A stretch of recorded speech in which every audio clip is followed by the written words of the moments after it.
যে ভাত বসিয়েছি, একটা চাল কুমড়ো নিয়ে এসেছিলাম কালকে বাজার থেকে।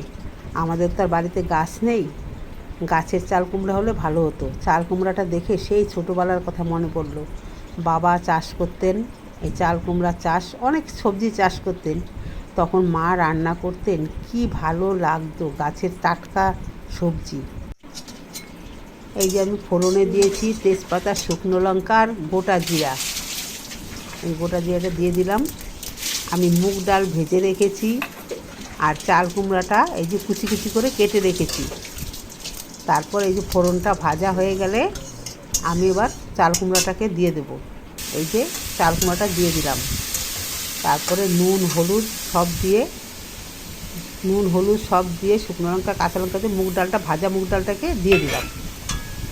এবার এটাকে নেড়ে চেড়ে রান্না করব।